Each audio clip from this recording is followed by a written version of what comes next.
యేసుక్రీస్తు ప్రభు పలికినటువంటి 6వ మాట, శిలువలో పలికిన 6వ మాట, యోహాను శుభవార్త 19వ అధ్యాయము 30వ వచనం.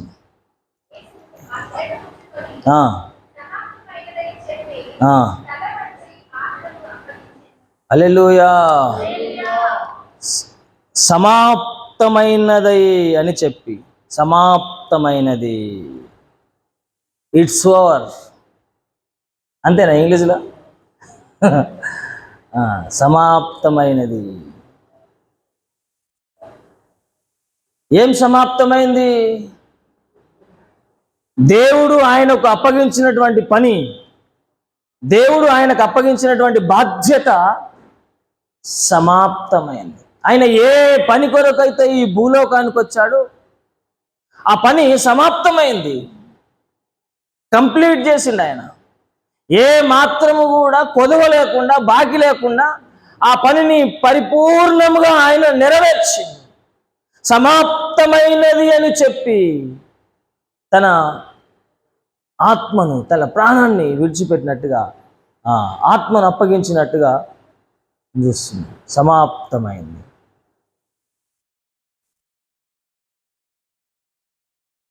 మన దగ్గర ఒక మేస్త్రి ఉండే. మేస్త్రి పాపం అయ్యగారు అయ్యగారు అయ్యగారు అని ఎంబడబడ్డాడు. అంటే ఏదైనా పని ఇప్పి ఉత్తగా ఉన్నా అని. నేను ఇట్లనే వేరే ఒక ఊరికి గృహం దర్శించడానికి పోతే వాళ్ళు మేస్త్రి దొరకలేరు, మనోళ్ళన్న మంచోళ్ళు ఉంటే జర ఎవరు రాదు, పని మధ్యలో ఆగిపోయింది అని వాళ్ళు అన్నారు. వాళ్ళు అనగానే ఈయననేమో అయ్యగారు అయ్యగారు అని ఈయన ఎంబడవాడు. రెండు ఒకటైనా అని చెప్పి ఇట్రా అని చెప్పి తోలుకొని పోయి ఇగో ఈ పని చేయాలా అని చెప్పి పని అప్పగించిన.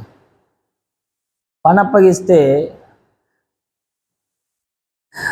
పని కాకముందే ఆ పనికి మాట్లాడుకున్న పైసలు దానికంటే 10,000 ఎక్కువ. పని కాలేదు, వసూలు చేసిండు, పని ఎగబెట్టిండు. చేయలే పని ఎగబెట్టిండు. అయితే అయ్యగారు తోలేసింది కదా, పాపం అయ్యగారు తోలేసింది కదా, ఆయనకు ఎందుకు మాట తెప్పియాలని వాళ్ళు నాతో చెప్తలే. ఈయన నేను ఆడ పని చేస్తలే అని చెప్పి ఈయన చెప్తలే నాతోటి. ఇక అడిగాన్ని మళ్ళీసారి వాళ్ళ ఇంటికి దర్శించడానికి పోయే పరిస్థితి వచ్చింది. పోయి చూసే వరకు ఎక్కడనే ఉన్నాయి. ఏమైందమ్మా మనిషి వస్తలేడా అంటే, ఓ అయ్యగారు ఎక్కడిది, ఇక మీకు ఏం చెప్పాలని చెప్పలే, తే తే తే తే అని మాట్లాడుకున్నాయి. అంతకంటే ఎక్క 10,000 వసూలు చేసిండు. జాడలేడు, పత్తలేడు. అప్పగించిన పని ఏమైపోయింది? అక్కడ పెండింగ్లో పడ్డది, సగంలోనే. అందుకే నేను ఏమంటా, మీరు ఆమెన్ నుంచి హల్లెలూయా నుంచి ఆమెన్ దాకా ఉండాలంట. అర్థమవుతుందా? హల్లెలూయా నుంచి ఎప్పటిదాకా ఉండాలా? ఆమెన్ దాకా ఉండాలా. అది శ్రేష్టమైనటువంటి దీవెన పొందుకునేటువంటి అవకాశం అన్నమాట. ఆమీన్, హల్లెలూయా నుంచి ఆమీన్ వరకు, అంటే ఆరంభం నుంచి అంతం వరకు మందిర ఆవరణంలోనే ఉండాలి కదా. ఆ పని కంప్లీట్ చేయాలి. మధ్యలో మొత్తం అంతా ముట్టించిపోవడు కాదు, కంప్లీట్ చేయాలి. అది శ్రేష్టమైనటువంటి ఆశీర్వాదం ఇస్తుంది దేవుని సన్నిధిలో. కార్య ఆరంభము కన్నా అది ముఖ్యమైనది. ఆరంభమైంది, అందరం ఆరంభం చేస్తాం కదా, కానీ దాన్ని కొనసాగించాలా, కంప్లీట్ చేయాలా, ఇటు ఫుల్ఫిల్ చేయాలా. దేవుడు ఆయనకు అప్పగించిన పని కంప్లీట్ చేసిండు. ఆయన కంప్లీట్ చేసిండు ఆయనకు అప్పగించిన పని. సమాప్తమైనది అని చెప్పి ఇక తర్వాత చేసేది ఏం లేదు. ఆ తర్వాత అంతా కూడా ఎవరు చేస్తారు? ఇక దేవుడు చేస్తాడు. ఇక ఆ మరణమును గెలిచి ఆ పునరుద్ధాన శక్తిని, బలమును దేవుడు యేసుక్రీస్తు ప్రభువుకు అనుగ్రహించి ఆ మరణము మీద విజయాన్ని కలుగజేస్తాడు. ఆయన మరణించడము మట్టుకు ఆయన పని. ఆయన చనిపోయిన తర్వాత తిరిగి ఆయనను లేపిండి. ఆయన మృతులలో నుండి సజీవునిగా లేపుతాడన్నమాట. ఆ పని సమాప్తమైనది. ఏ ఉద్దేశము కలిగి తండ్రి నన్ను ఈ భూలోకానికి పంపించాడో ఆ ఉద్దేశము సఫలమైనది, సమాప్తమైనది, సమాప్తమైనది. చాలా మందిని నడుమిట్లనే తప్పించుకుంటాం కదా, దాన్ని కంప్లీట్ చేయం. ఎన్ని ఇరుగులు, ఎన్ని ఇబ్బందులు, ఎన్ని ఆటంకాలు, ఎన్ని శ్రమలు, ఎన్ని కష్టాలు ఎదురొచ్చినప్పటికీ ఆయన శరీరము తట్టుకోనంత శ్రమను, హింసకు గురి అయినప్పటికీ దేవుని చిత్తము నెరవేర్చడం ఆయనకు ఆహారమై ఉన్నది గనక ఆ చిత్తాన్ని నెరవేరుస్తున్నాడు ఆయన. స్తోత్రం చెప్పుదామా? యేసు రక్తమే అది ఆయనకు ఆహారం. ఆయన చిత్తం నెరవేర్చు సమాప్తమైనది. దేవుడు నాకు అప్పగించినటువంటి పని, దేవుడు నాకు చెప్పినటువంటి పని అది కంప్లీట్ చేశాను అంట. ఆయన కన్య మరియకు జన్మించడం, 33 సంవత్సరాలు ఈ భూలోకంలో ఒక మాదిరికరమైనటువంటి జీవితాన్ని జీవించడం, ఆ తరువాత శ్రమల గుండా సిలువలో మరణించడం దేవుని యొక్క చిత్తం. అది ఆ పని కంప్లీట్ అయిపోయింది. ఆయన యొక్క ఉద్దేశాన్ని సఫలం చేస్తున్నాడు. బ్రతుకున్నటువంటి దినములన్నీ కూడా ఆ 3.5 సంవత్సరాలు ఆయన నిద్రా ఆహారాలు మాని ఆయన యొక్క చిత్తాన్ని నెరవేర్చడమే ఆహారముగా భావించి అనేకులకు ఆయన దేవుని యొక్క రాజ్యం గురించి ప్రకటన చేసింది. దేవుని యొక్క రాజ్యాన్ని గురించి ఆయన తెలియజెప్పింది. నశించిపోతున్న ఎందరో అనేకులను ఆయన రక్షణ మార్గంలోనికి నడిపించి అజ్ఞానులను జ్ఞానవంతులుగా చేసిండు, జ్ఞానవంతులను సంపూర్ణంగా చేసిండు. సంపూర్ణమైనటువంటి జ్ఞానం వాళ్ళకి కలిగించింది. పరిశుద్ధులు పవిత్రులుగా కావడానికి ఆయన హితబోధ చేసిండు. ఏ పని ఆయన ఆరంభించినా ఆ పనిని ఆయన కంప్లీట్ చేసిండు. హల్లెలూయా. నాకు అప్పగించిన పని సమాప్తమైనది అని. చదువు ఒక మాట, యోహాను శుభవార్త 17వ అధ్యాయం 4వ వచనం.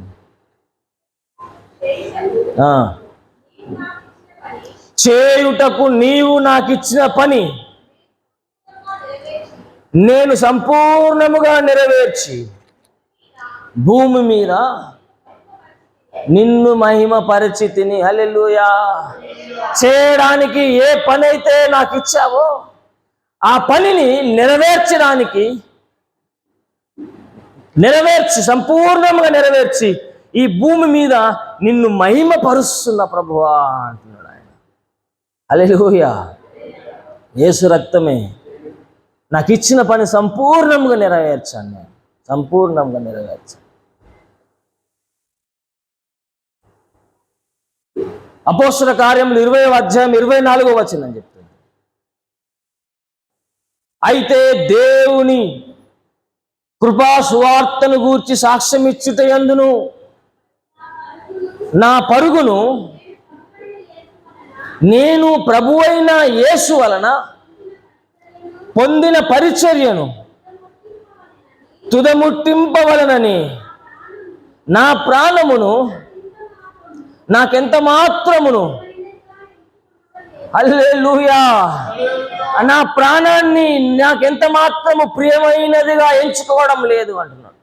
దేవుని యొక్క పనిని తుదముట్టించాలి అని నా ప్రాణాన్ని కూడా నేను లెక్క చేయట్లేదు.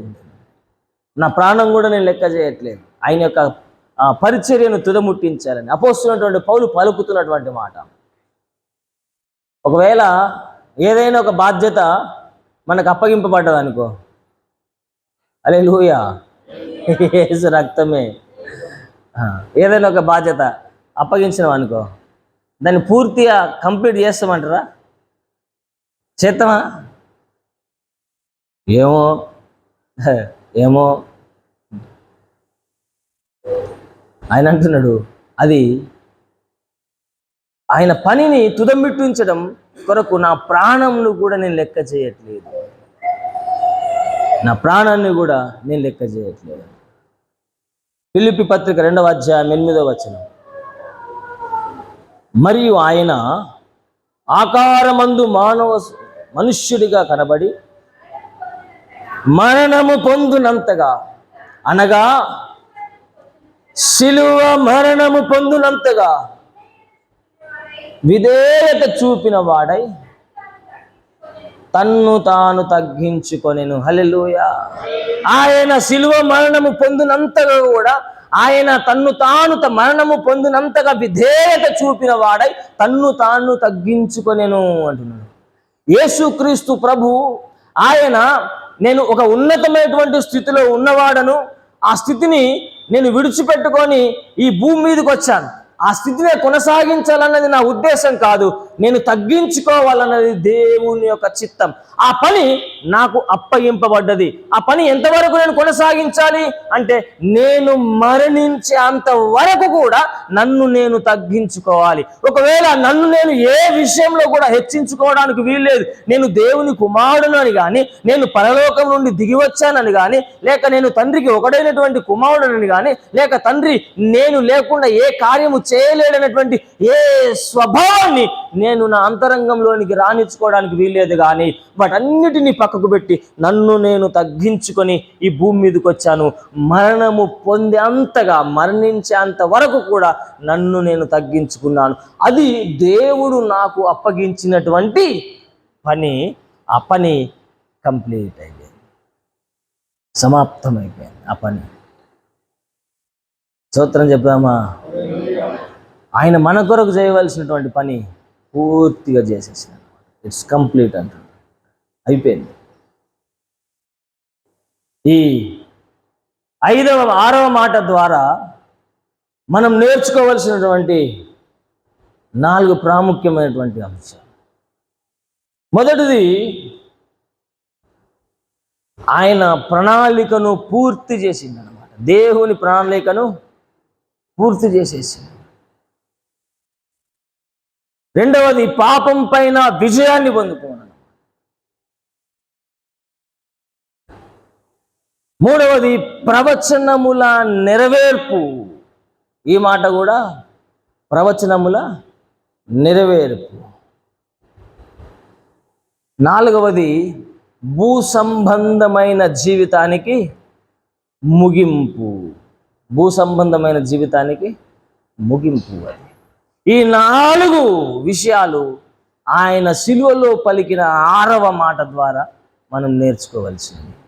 మనకు ఏ పని అప్పగింపబడినా ఆ పనిని మనం పూర్తి చేయాలి. ఆ పనిని మళ్ళీ నడిమిట్లు ఇంకోళ్ళకి అప్పగియద్దు. అర్థమవుతుందా? ఆ బలియాగము, ఆ శిలువ యాగము అనేది యేసుక్రీస్తు ప్రభువుకు తండ్రి అయినటువంటి దేవుడు అప్పగించినటువంటి ఆ పని. ఆయన రాజ్య సువార్తను ప్రకటించడం అనేది దేవాతి దేవుడు ఆయనకు అప్పగించినటువంటి పని.